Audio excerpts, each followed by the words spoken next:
theologians.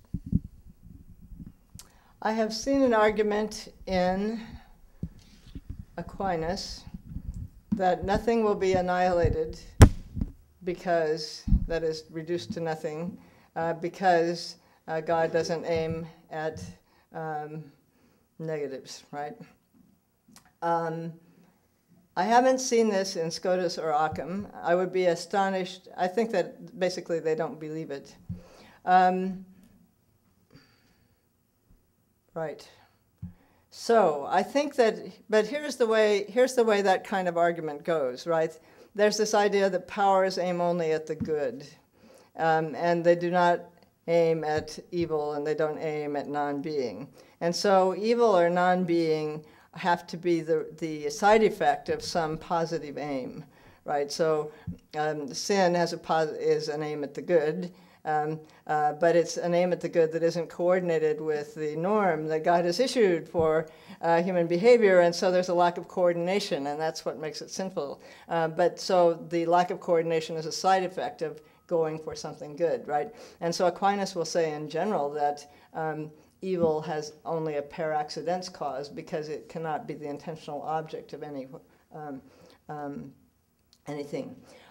Basically, Ockham rejects that. He says, look, God can do anything that doesn't involve a contradiction, and God can aim at anything that doesn't involve a contradiction, and God can produce things that we think are evil. But of course, if God produces them, God won't be evil in producing them because God doesn't have any obligations to creatures one way or the other.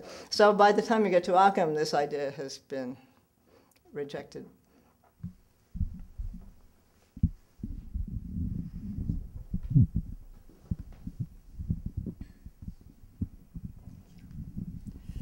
I have a question about Aquinas. The sources of change, the motive principles in the world are natures, mm-hmm. and they have powers and bring about change. But I gather that Aquinas, unlike Scotus, does not think that the arrangement of natures, which actually occurs, which enables each of them to act in the way it is natural for them to act. I think about living things needing to have an environment of a certain sort mm-hmm. in order to actually perform their vital functions. And I gather, I may not have understood this, that Scotus thinks that that kind of interconnection among nature supervenes or results from the natures themselves, whereas Aquinas does not think that. No, he does think that. It's just that he thinks that there are infinitely many natures, and therefore there could be different world orders, or God could have made more.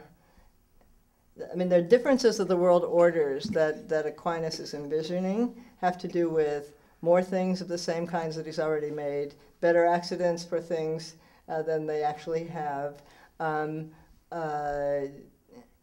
making things of different natures than God has actually made, which will then result in different actual relations among things, right? So while it's true that Aquinas doesn't sort of start where Scotus starts, and he's not thinking, he doesn't say, well, there are all these, the things qua natures are networked by these different relations, and then they can be actualized or not. He certainly presupposes that, right? He does. So he actually thinks that to be consistent of purpose, God would not make a cow without some grass, because they eat grass, that's what he thinks. Yeah. Okay. I think so too. Just one further question on this. The line that I was thinking along is that since Aquinas is committedly Aristotelian as opposed to Platonic about where the principles of change reside, and to some extent, since the world is ordered, the world as a whole is ordered to an end by God, and God is the principle from which the world is created, or from, it might look as if that were, I guess it is, a non-Aristotelian doctrine about the principle of, organization and source of change always being within the created world. And if that's right, then why won't it turn out to be the case that God is really a world soul, according to Aquinas?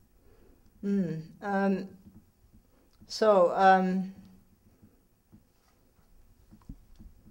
not sure if I see how it was going to follow that God is the world soul. So you start with the explainers here below.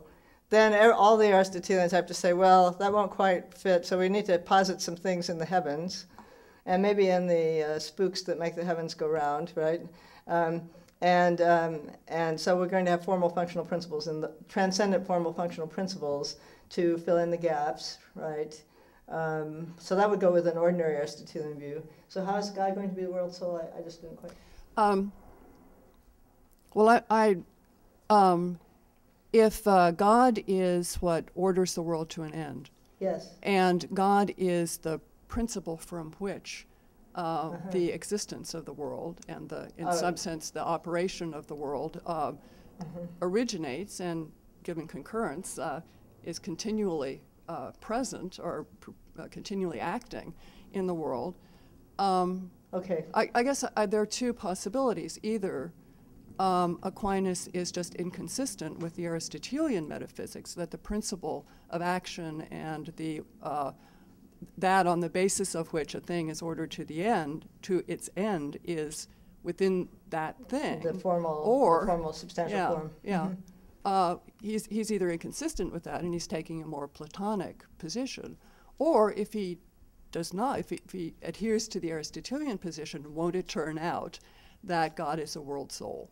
Okay, thank you for clarifying. Okay, so I think there's more than one level here. The first is that the world is not a thing. Yeah. It's not a substance, so it doesn't have its own soul, so to speak. Because and in fact, if it were a substance, then you wouldn't be able to make the transcendent appeal, for just the kinds of reasons that you make. So what you have instead is a congeries of things of different kinds. And then they get ordered. Furthermore, so that's one level, right? That the world is not a substance. And in fact, I don't know that I've read that explicitly in Aquinas, but I've read that in Scotus, I think, that the world is not a substance, and that's why we don't believe in the world soul. So I mean, they were kind of thinking. You're quite. Your question is quite apt.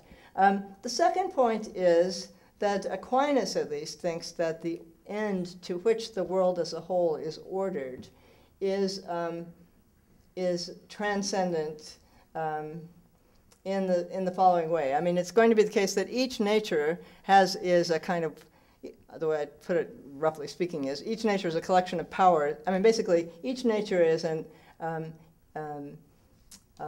defined by an imitability relation. It's a way of trying to be God but falling short, right?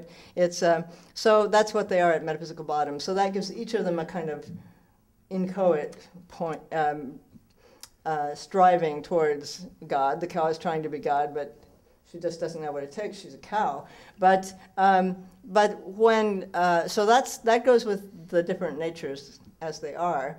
But and he thinks that each nature will be ordered to God as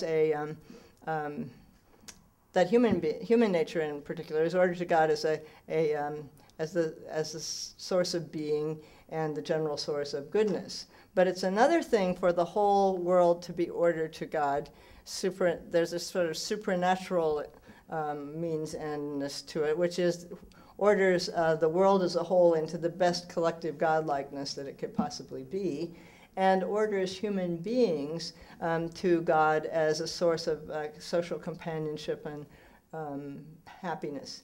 And so, in a sense, he appeals to the idea that this is a supernatural end. And so it's like the way I order the knife to chopping the onions, as opposed to just being sharp or whatever knives do. Thank you. That's a helpful thought.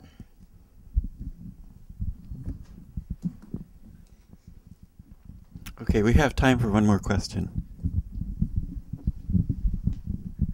Thank you.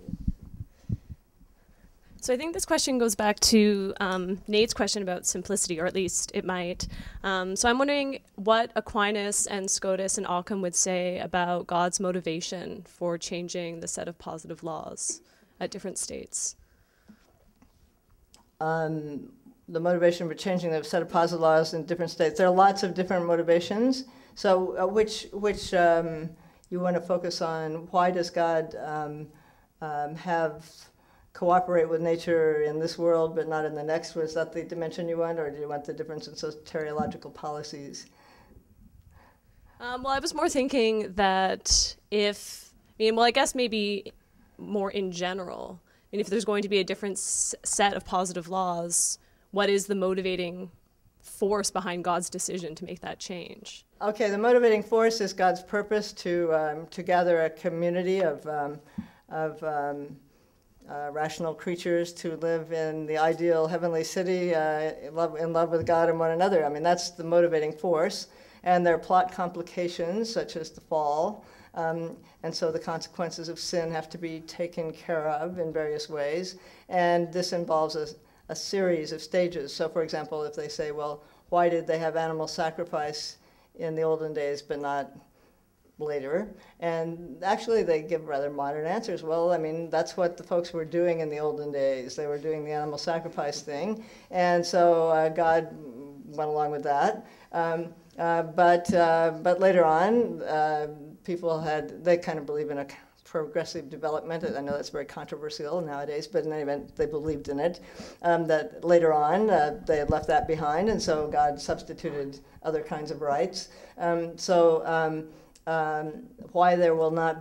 God will not cooperate with nature in the life to come as much as here? Well, because in this world there's generation and corruption. In Eden there were some corruption inhibitors, so if Adam and Eve had never sinned and their descendants never sinned, there wouldn't have been death and stuff like that. There just would have been graduation, and the older generation would have been moved off to the heavenly city or something, and the younger generation would go through their educational process. But after the fall, then corruption was supposed to be a punishment, right? The corruption inhibitor was taken away so that we die.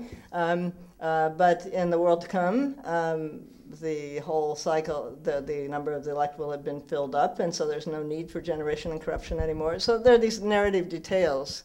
So maybe I'm not getting to what you're really worrying about. Well, so would it be correct to say that it's God's love that is the motive, God's love for his creatures is the motivation for the way that these positive laws would be changed? God's they don't always put it in terms of God's love. I mean, Scotus does. He thinks that God is the maximally well-organized lover, but Aquinas is not so. I mean, he thinks God loves things, but he loves them because he causes goodness in them, and he loves some more than others because he causes some goodness in some, more goodness in some than others. I mean, that's a different tone of voice, right? So that's not the major thrust of God's goodness. It's rather the justice and mercy thrust. But it's God's accomplishing God's purposes with human beings or rational creatures that drives the plot. Thank you. And the policies. Thank you. And hence the orders of the world. Okay, I'd like to thank our speaker. Thank you. Thanks for your helpful questions. We gather again at 11:15.